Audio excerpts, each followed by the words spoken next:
conversation with character to reflect on my past and present, aware of character defects.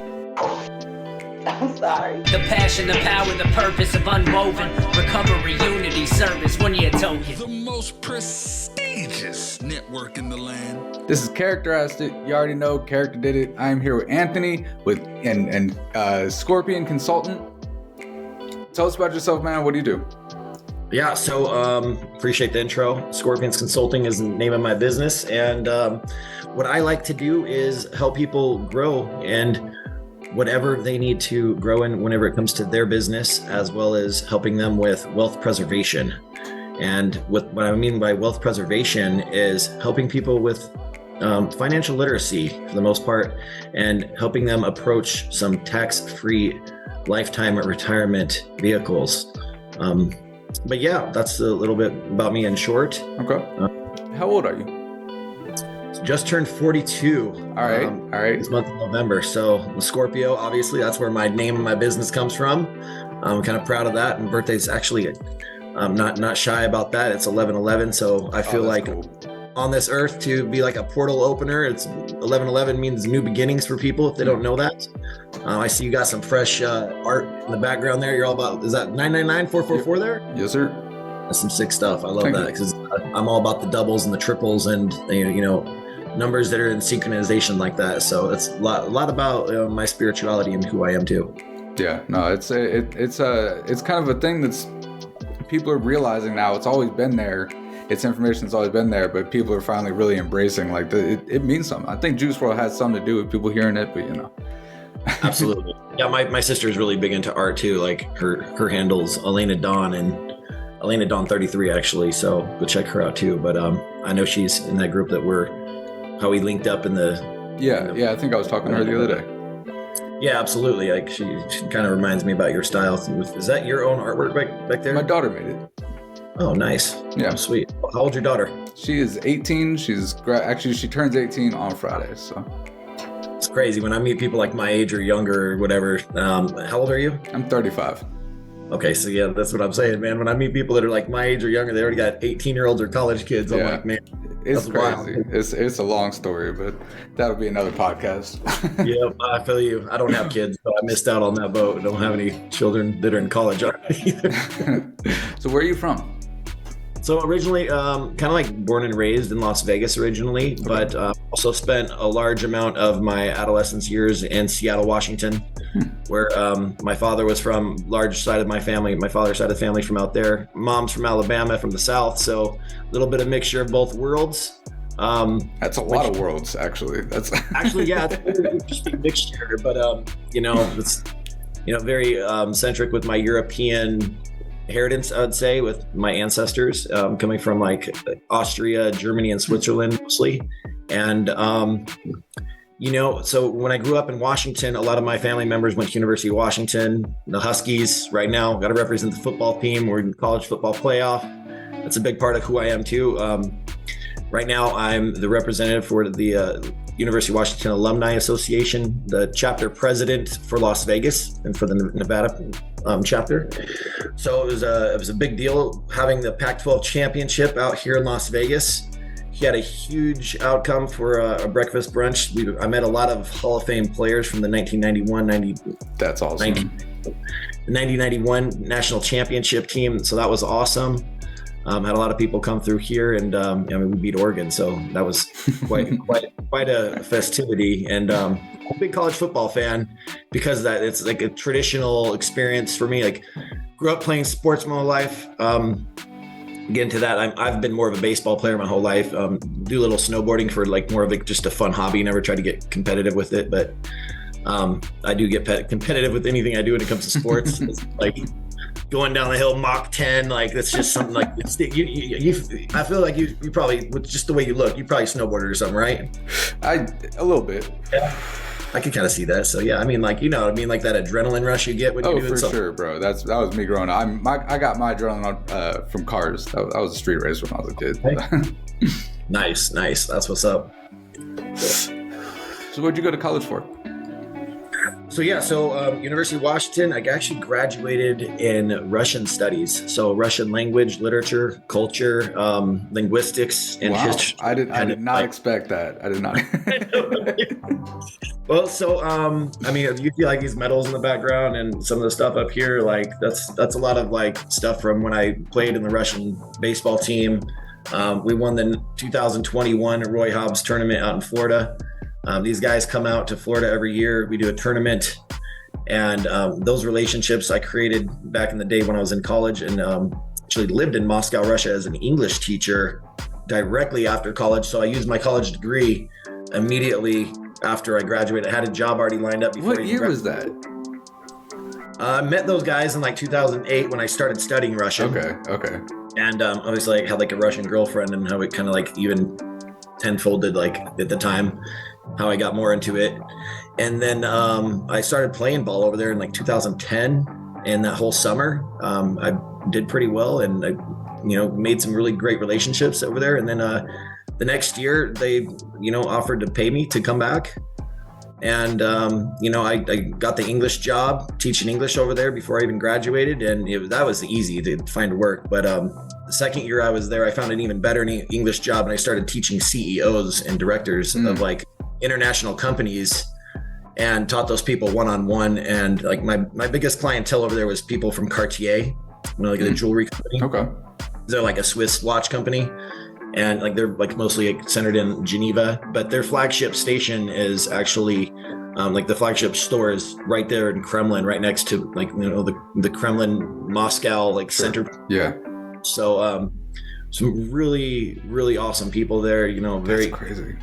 And I'm gonna say the word bougie because that's not a like derogatory thing either. I mean, like very educated type of bougie, elegant people. Right. And I loved communicating with those type of people, highly respectful people. They wanted to learn business English. They blended well with me because some of them had kids, and like they wanted to talk sports and American culture too. So they wanted to understand American culture at its finest. Now, is that kind of what did you pick things up that doing that led you to what you're doing now?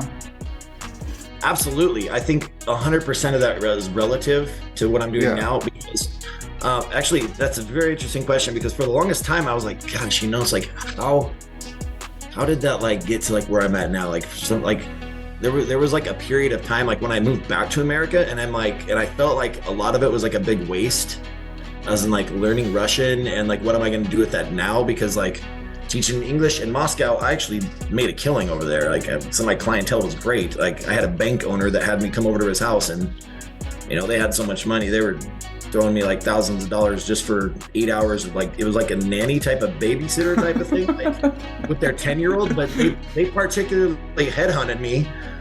They found me to like teach their kids sports as well as English. And they wanted particularly an American that was good at sports. And I was like the only one that they could even find in Moscow that did that. So, it was a very particular niche, and it kind of, so that was fun, but that was then and there, so, but like when I came back here, none of that was like, I'm not going to make money is being an English teacher in America. Like I went to grad school at University of South Florida. And, that was for sports education. But again, like the income levels for, people that have their master's degree and stuff like that here, right, it's just not like that much. You start off at like 60 grand in America, and there's so much, like with my education, I had, bigger desires to do something much bigger in life. And that's where we came today, is like being a business owner and, just doing my own thing. And what I mean is how that like really kind of got to where we're at now is that, like when I understood the deeper things of the world, like first of all, we talk about finance, and I took all that education when it came to like trading Forex. Like I was constantly moving money from like dollars to rubles, euros, and traveling and all that stuff. And then I understood the Forex markets, and then that led me into learning day trading in America, and trying to figure out like the markets and all that. And I started that in about 2014. Got into finance heavily.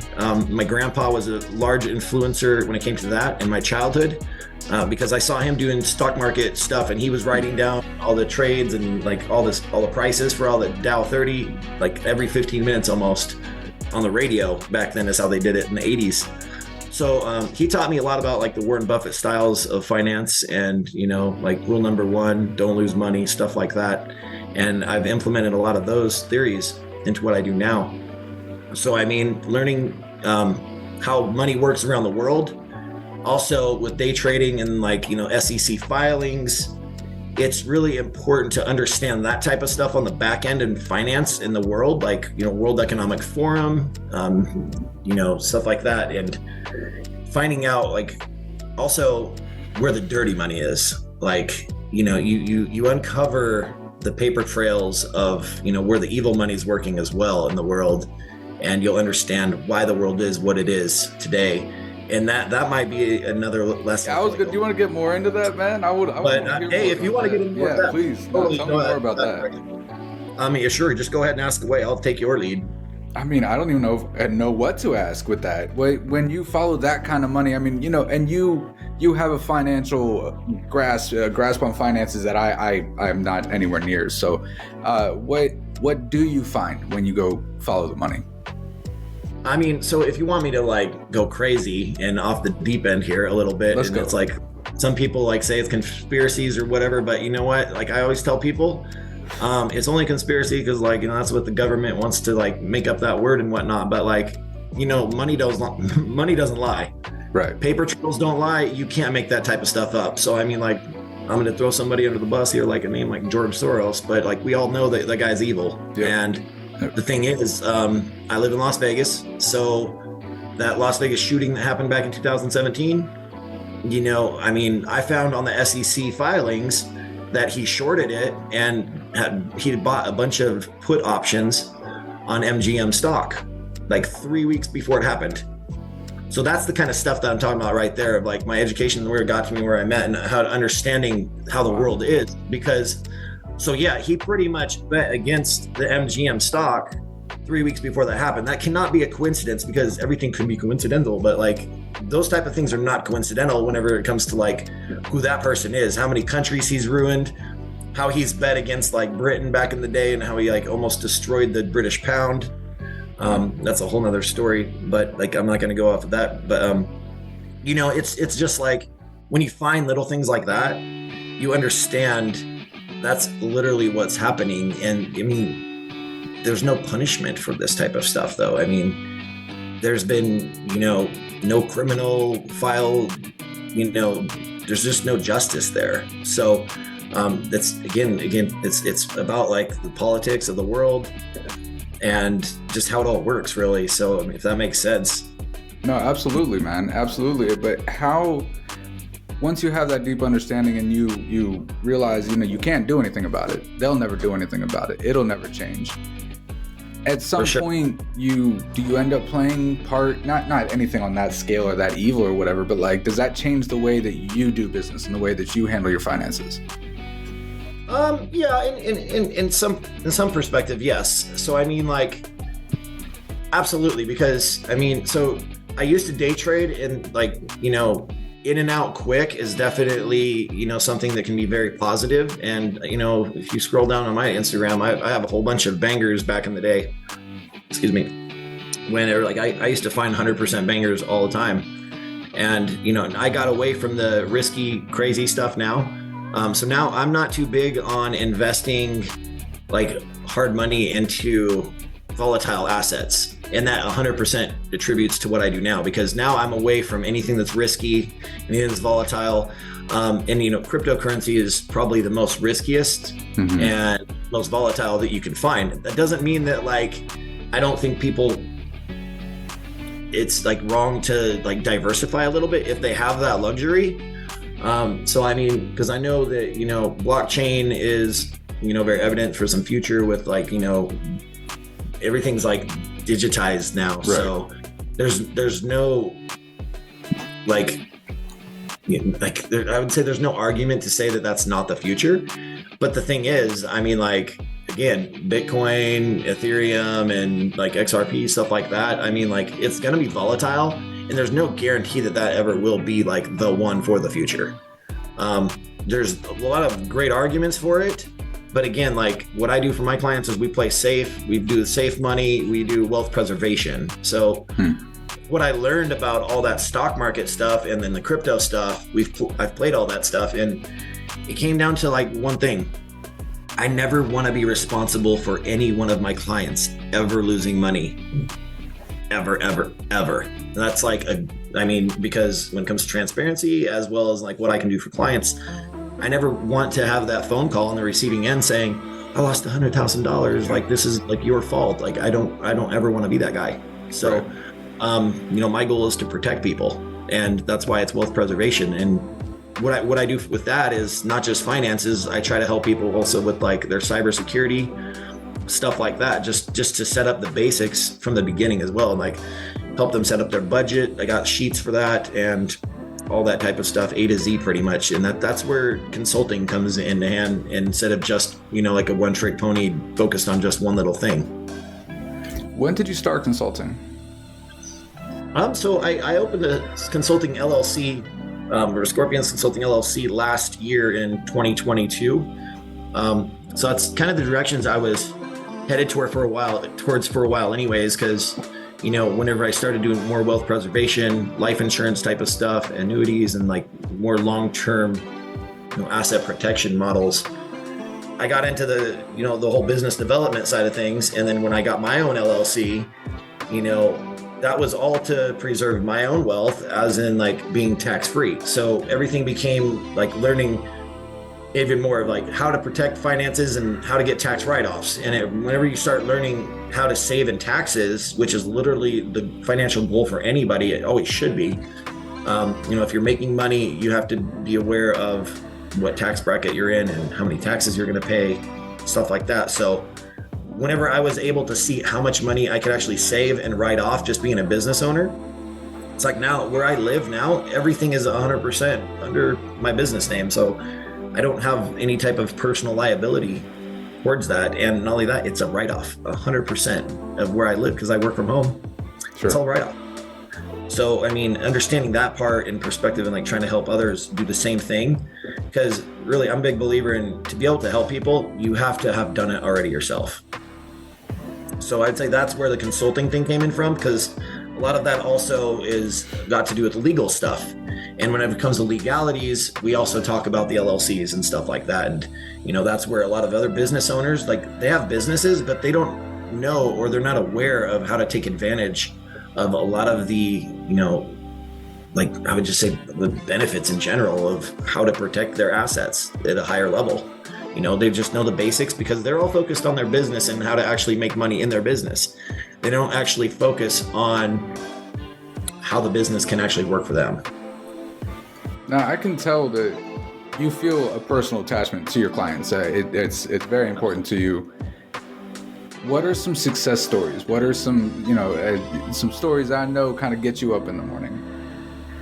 Yeah, absolutely. So, when I've been able to change people's life, as in like helping, their growth just in general for, their business development plan. Like, for example, I've got a good friend of mine, like, and that's when I refer to like clients as friends, it's because all my clients become my friends usually, because I do have like a deep, soft spot in my heart to actually want to help them, and not just like I don't like even look at it like taking their money or anything like that. It's mostly like just really doing my best to help them as well. And, like, for example, like one person right now, I've helped him, get to America and help him, come over from, overseas, like from Russia as well, because there's very difficult, situations with, the whole war and everything and stuff like that's happening in this world. And, why are people being punished for the politicians of the world and this and that? It's just not right, because everybody at the end of the day, we're all humans, we're all people. And that doesn't make us like,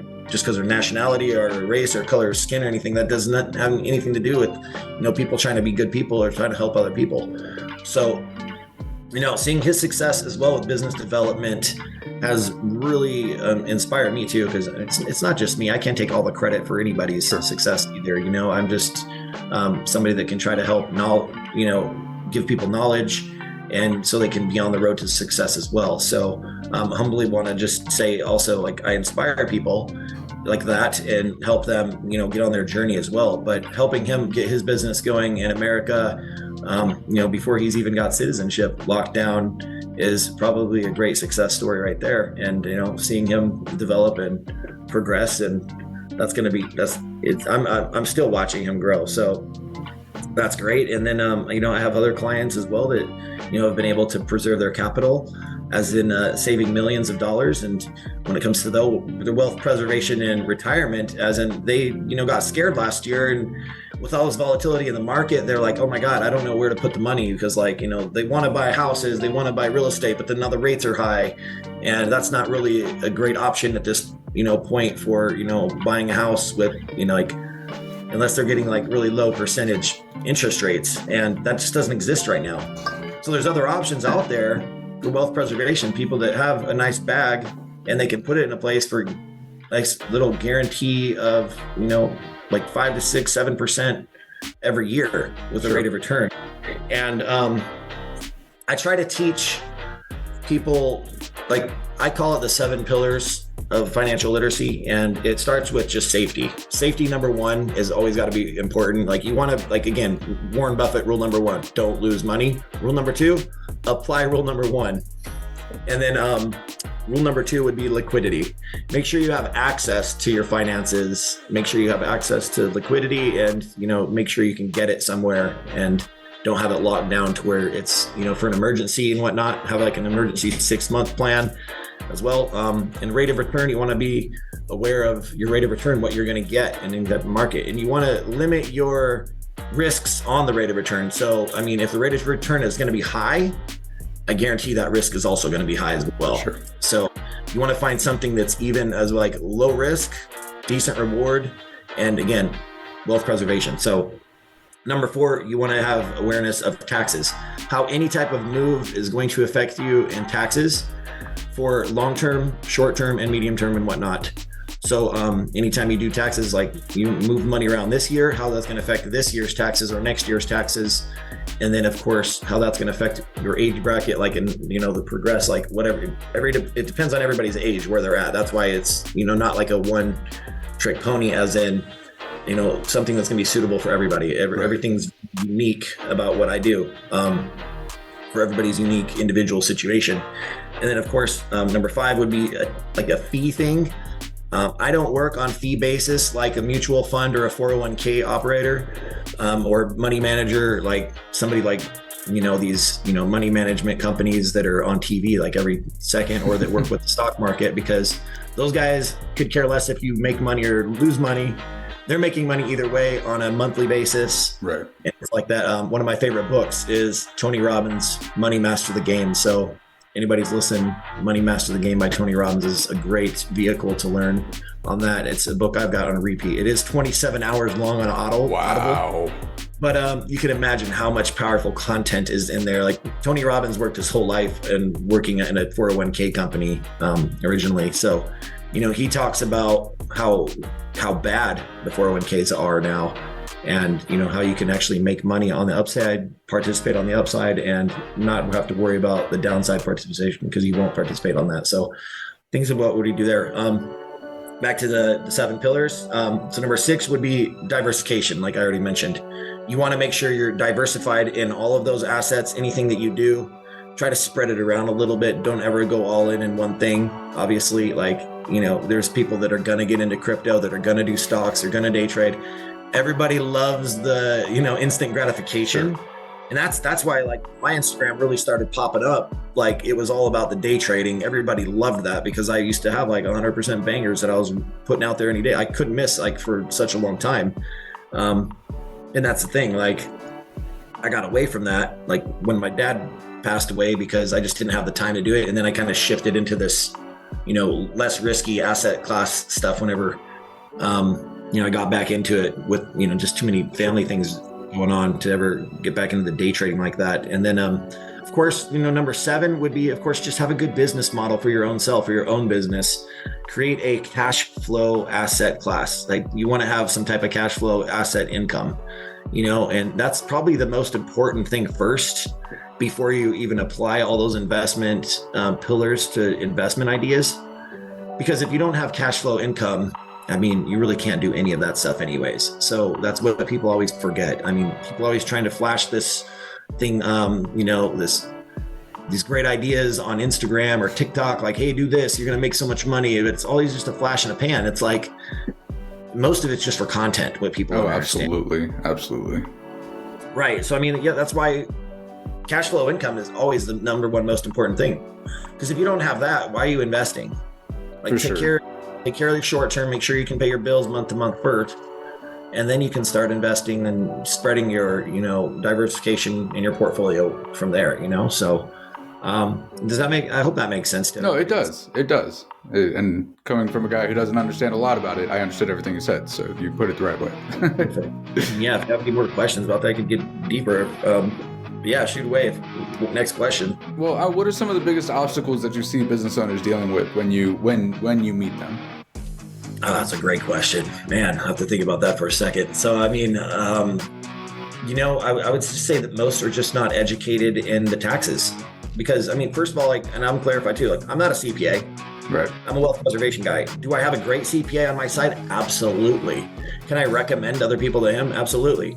So, I mean, and that's the thing too, originally my CPA helped me set up my LLC, and then I learned from him and I went from there myself. So now I'm helping other people set up their LLCs, but most business owners just are not aware of, the tax benefits that they can get, like getting more write-offs and how to actually, preserve more capital for the write-offs. And, that creates more capital, to play with in the long term anyways.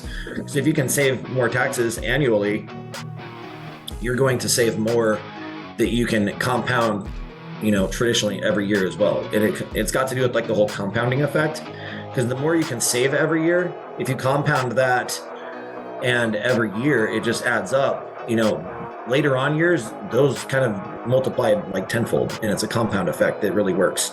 And that's why saving on taxes and saving on fees and having safety and access to the liquidity are such the important factors, because it's not just one place.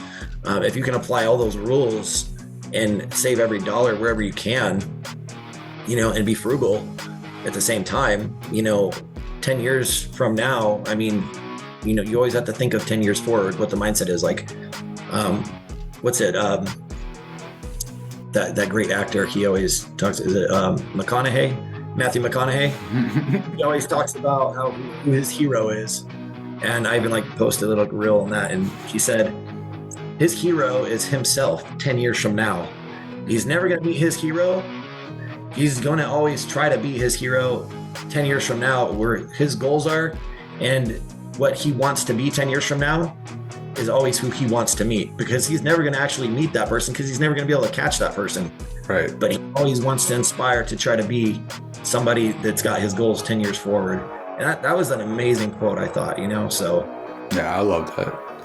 So one of the things I'd imagine your face, and you kind of talked about it earlier, was there's so much social media content out there about bullshit ways to make money. And you're out there, you're a real consultant, you're wealth, what is it? Wealth what? Wealth preservation. Wealth preservation. Wealth preservationist, I guess is what you are. Wealth preservation analyst. And the reason why I'm labeling myself like that is because I'm analyzing everybody's individual, unique situation according to their age, their job, their income, cash flow assets, their retirement funds, stuff like that. And if people are going to be if they're going to be happy enough to open up with me and let me know what their situation is, the more I'll be able to help them. Because if, I understand everybody wants to be shy about that kind of stuff at first, and it comes down to trust. And that's why, right. I want to be 100%, transparent about where I'm at, my credibility, people I've helped in the past. And that's why I always got my financial licenses on my website, stuff like that. Not only that, I have to do that. Absolutely have to do that. And I'm always happy to send that stuff right away to people to let them know what we do. Because as a licensed, fiduciary, our goal is to really help the people, not taking their information, ever going to do anything wrong with that, and always protecting that. Actually, there's a strict criteria of how we protect people's information. Because everything has to be confidential. And So how I'm analyzing people, it's got a lot to do, with their age group and what their goals are and where their current situation is, as well as, if they're trying to start a business or, if they're just trying to preserve capital and whatnot. And like I was saying, those 7 key pillars to financial freedom, I'll take every single person through those because I have a great mentor that has like 5 financial key pillars, and that was their 5, but I added 2 more to my own because the 2 things that person left out was diversification and cash flow assets. Yeah, that person is always talking about cash flow assets and diversification. I'm like, but why aren't that needs to be actually part of the same thing? So let's just make it 7, So, yeah, because that's the thing. Like you want to cover all your bases and have a long-term plan about what you're trying to do. And everybody has a different, unique story. Like, as you see, you're getting everybody's unique stories, and everybody comes from a different background. People come from the ghetto. People have come from the bougie families. Some people are trust fund babies. And some people have understood just how to work hard themselves and do it all, 100% themselves success. And everybody has a just different situation in their own walks of life. Like there's international people, like I was saying, people coming from overseas to America, and whatnot. So, that's the thing. Everybody has a chance to succeed, and it's my job to really show them what kind of a roadmap and how to get there. Where do you find your clients?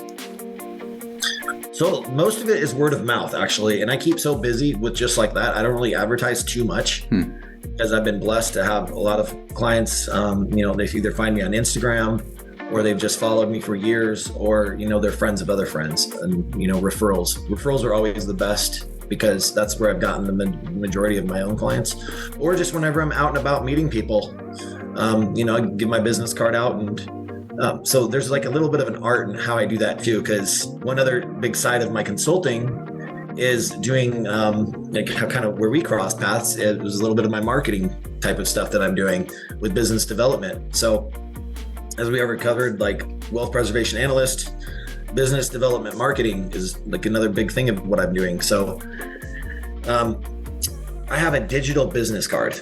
And of course, that's not anything new, nothing fancy that people shouldn't already be aware of, because there's tons of companies that do that nowadays. But I have one that's free, and people love free stuff. So whenever I connect with people, I'll hand them my business card, little paper copies too, but I have a QR code on there. I recommend everybody to have a QR code on their business card these days, because it's 2023, almost 24. You gotta have a QR code on your business card, because you want people to take the laziest, easiest route to get all your information. And that's what this does. You take a picture of the QR code, my information pops up, A to Z, everything. It just downloads into the phone. It's got my name, my business, my phone number, my email address, my business phone number, office phone number, website, everything you could ever need. It's got my Instagram link on there. Any other type of social media links I want to give to people, like a link tree and stuff like that too. It all just pops up, and they literally just press 3 buttons: add to contact, save to contact, create new contact, boom, done. And every time, it's the same exact reaction. They're like, oh wow, that was easy. Now, you got this paper little business card. They don't need that. Right. And they weren't going to look at the business card anyway. It's going to go into a pile. I've got a pile over here. Yep, me too. Yep. And it's just a stack. But you know what? I like, and that's the thing. How many of those have I actually not even gotten to yet? Yeah. And I'm not going to lie, it happens. I need to always do that. But we have to make time for stuff like that in our schedule. Often it's the back burner stuff that never we actually make time for it, because it gets pushed to the side with our daily routines of what happens in life. So I make sure people have my information. And if I can follow up with them, put them in my CRM, all the better, because communication is literally half the battle whenever it comes to, being successful off your own network these days. And I've got a pretty good CRM with the business companies that I'm working with, and they're great. They're called Baymax. They're particularly for people that work in finance, and they've been wonderful so far. Okay. So you were saying Instagram has been a big thing of where you get your clients. Yeah, I'd say so. Instagram's big because that's where I have accrued lots of, referrals and other people from other people. How do you separate yourself from all the bullshit though? That's Yeah. So, I mean, that's the thing, like I was saying earlier, there's so many like little flashy things on Instagram and TikTok and like, and I'll be honest, like I don't really scroll Instagram too much anymore because I just don't have time for it. And I just try to focus on what's in front of me. And, that's like the people that I'm actually communicating with, because I do get a lot of messages on there. And a lot of time it's like people wanting like not really take advantage of, what I can actually really do for them. But, and that there's just so many engagement groups and stuff like that, but it's helpful. But at the same time, I like those engagement groups for people who are actually serious about like taking action on doing something instead of just like the BS in between. Like, are you in this to actually like try to better yourself in life and want to be serious and actually network and, create something together, regarding like, it can be like wealth preservation, it can be business development or whatever people are trying to accomplish in life. Like the first question I like to ask anybody that wants to work with me is like, okay, what are you trying to accomplish and what are your goals? Right. And what are the reasons behind that goal? If they can answer those basic questions from the beginning, then I can know exactly how to help them. Because I mean, I do so many different things, but I also like to just try to focus on the direct things from the beginning, because again, I'm not trying to spread myself too thin, and understanding what other people's goals are. Because again, everybody's unique. Everybody wants to work on their own business as well. So yeah, hopefully that answers that question. I mean, it's Instagram for me has been just where I've been since 2011. Gotcha. Since like I was playing baseball in Russia, and I was one of the first people on Instagram because of that. Because I saw the wave coming with Instagram. Because I mean, again, it's keep it simple, stupid, the whole KISS approach. Mm-hmm. And when you think about that in business, it's a very good way to go about it, because it's like when pictures came out with Instagram, and it was like the way of communication, because like Facebook was like, it was like, how do you feel today? Remember back it was like, what are you thinking about today? Or what is your, like, that's like when I was in college, and I'm like, I would just like write some nonsense on there, like, and then play like Mafia Wars or something. Oh man, bring me back, bro. I know, right? Those are the times, man. Like build your own like little fort and whatever. But anyways, to get back to this, it's like like I saw the wave then. It was like, when pictures, it's like, oh wow, people are dumb. Like people would rather look at pictures than people's like words, what they're gonna say in sentences and stuff. And then it became reels, and now it's like developed in this whole thing. And that's like, TikTok wouldn't be what it is today if it wasn't for Instagram and that stuff. So that all kind of just developed. Now there's just too many social media platforms. There are. So, I mean, cross integrating is important, I try to tell people, but at the same time, you really have to focus on just one to be successful, because you can't like be all over the place. Like I get so many messages from other platforms, but like, I mean, it's just too overwhelming sometimes too. Like, you just, I'm a big advocate in saying just like try to choose one and like have, a little bit out there on the others to cross promote for yourself. But I mean, if you don't have like that one main source, good luck. Fair enough, man. I mean, everybody's got to have their own difference. Like, which platforms do you say you're on? You're obviously on YouTube, because you're saying you upload these whole things to YouTube a lot. So, I mean, for you, what you do, YouTube's got to be your number one thing, kind of as well. Oh, absolutely. I mean, I'm trying to make it that way. I'm trying to get my Instagram people to my YouTube. If I get my Instagram people to my YouTube just one time, I'd be set for life. But okay. I'm getting there, man. I'm halfway. Drop that in the group. Drop that in our group too, and we'll make sure we get people over there too in that group. All right, no doubt, bro. Absolutely, what's your end goal with everything you're doing? My end goal is to just, obviously have 100% customer satisfaction for, first of all, and then of course building on my retirement funds as well, so making sure happiness, really. I'm a very spiritual person deep down as well, and I'm here like a very humanitarian type of approach to everything. And at the end of the day, like how to satisfy me is like knowing that I'm helping people in the right way. Like I take pride on being a fiduciary, and what that means is really trying to help people in their financial situation that's best for them, not best for me. And like that's what that whole book about Tony Robbins is about too, about being a responsible fiduciary and actually helping people reach their goals. Because if I can do that, it's only going to help my business even more too, as well. And I'll get more referrals as well. So, I mean, customer satisfaction has got to be number one. And like, I used to work at the Bellagio back in the day, like when I was a kid. I was like one of my first jobs, like I was like young in college, like did that for like a year between college years. And I did like security there, but it was like, you know, we did like a 3-week course on customer satisfaction, like customer service. Bellagio's number one in the world when it comes to customer service. So they train people really, really heavily on that. And like, I learned that from a young age, as in just making sure that you're always giving people that white glove service, you know? So it's very important. You got to treat people like actual people instead of just like crapping on them, because that's probably the biggest, I would say, complaint I have about the world too, is just people just not appreciating me or other people, or just, you know, just not being givers as well, you know? So people are all takers in this world. Sure. What's your retirement look like? My retirement? Well, I mean, I'd say just, I'm a worker, so I'm not really thinking I'm going to like just retire and put my feet up, because I have like ADHD and my brain is easy to do that. I've already traveled to 35 countries in the world. Wow. So I've already done my traveling. Except the thing is, I understand like the older you get, the harder it is going to be to travel with your health. And then like, you know, people want to like, then you have more stuff to travel with. You have like daily routines. Right.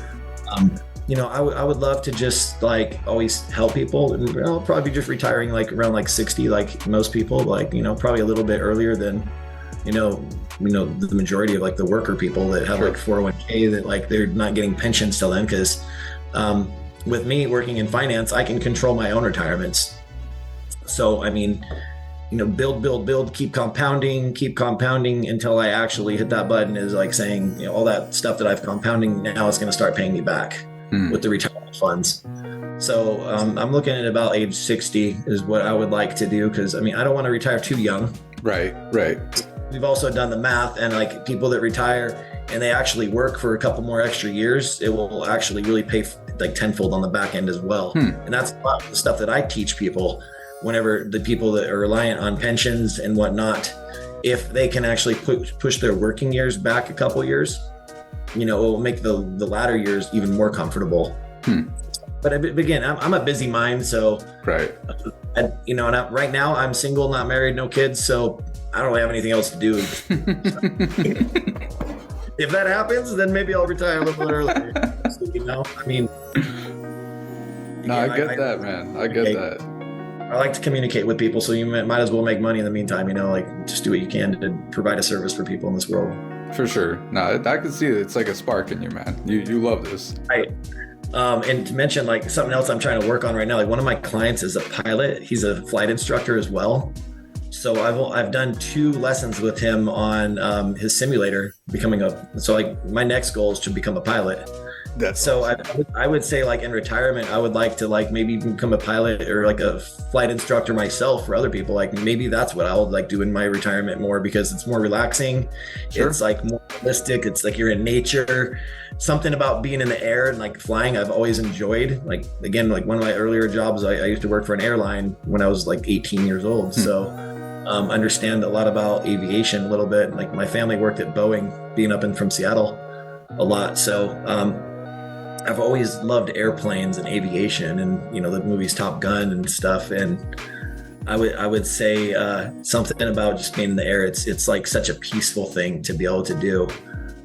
So I would like to probably like shift into something like that eventually, because I'm a natural teacher. Whatever I like to do, I want to teach. I want to be an instructor, you know, from English to being a sports coach, baseball coach or whatnot, and then financial literacy educator. You know, just I love teaching. That's cool. That's cool, man. What if before we end it, is there any kind of life advice that you'd share with anybody? That, I mean, you've already dropped a lot of life advice, but people just starting out, things like that. You know what? I say energy, because I mean, I've even got a spiritual coach. Like, so I have mentors too. Like, it doesn't matter like what level you are in this world. I say like everybody should have mentors, and like Tony Robbins even has mentors. I've noticed, I've watched a lot of his stuff, you know, and I'd say like just be humble always. And no matter what level you're at, be acceptance of trying to learn something new. Try to learn something from every single person you cross paths with, even if it's something that you're going to learn not to do. Like you could learn from a bum on the street. Learn not to smoke meth. I mean, whatever it takes, learn that.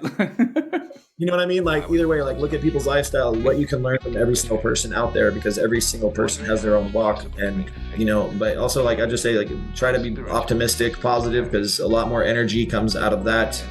I start my day every day with God. I not a religious person. Because again, like I've studied the deep stuff there, and a lot of it is like not as what we think it is, but I do, think like having some type of like grounding for yourself. Like I like to start every day with putting my feet on the ground in the grass, the natural grass, and grounding myself and like shutting, like not around technology for at least 10 minutes, maybe a half hour, listening to something like that centers me with my spirituality, and then going from there. For the rest of my day is much more productive when I do that. So again, like, it's come back to that 11-11 thing that I'm all about in nature, holistic energies. And that's also got to do with like nutrition too. Try to have as much of a balanced diet, and that all kind of funnels into, more success and productivity. And it's a lifestyle, just trying to be healthy, being active. What else I could give there to other people? It's all just trying to be productive as possible. It's a lot to do to be successful and everything like that. But I mean, sure, it sounds like the perfect world, but I mean, if you can try to manage your schedule, I'd say real quick, to be transparent, the hardest thing that I deal with is, of course, time management, because to be able to accomplish all those things at once is always the hardest hurdle to make sure everything is in flow, right? Because a million people trying to get my time all the time, and I have to be cautious of like where I'm giving my energy. Yeah. There's those time thieves we want to call, or dream stealers as well. Like always trying to steal your dreams, and like the job, like a JLB it's a dream stealer is what it is. You're damn right. Be an entrepreneur. That's what I would give people from all that, be your own thing. Like, obviously the world's not going to work if we get rid of all the service people in the world and everybody becomes an entrepreneur. And that's exactly why the world is what it is today. Yep. So if people can take that, it's the Rockefeller educational system. Rockefeller created the educational system. This is a quote. I created the educational system to create workers, not thinkers. Yep. And I'm sure you're aware of that too. So that's the mindset, really. I like to try to teach everybody that quote. So hopefully this was educational for anybody listening, and I appreciate your time as well. This has been Characterized It with Anthony from Scorpion Consultants. Hit him up, follow him up, get rich with this guy. I'll see y'all next time. Peace out. The most prestigious network in the land, the Signature Series Network.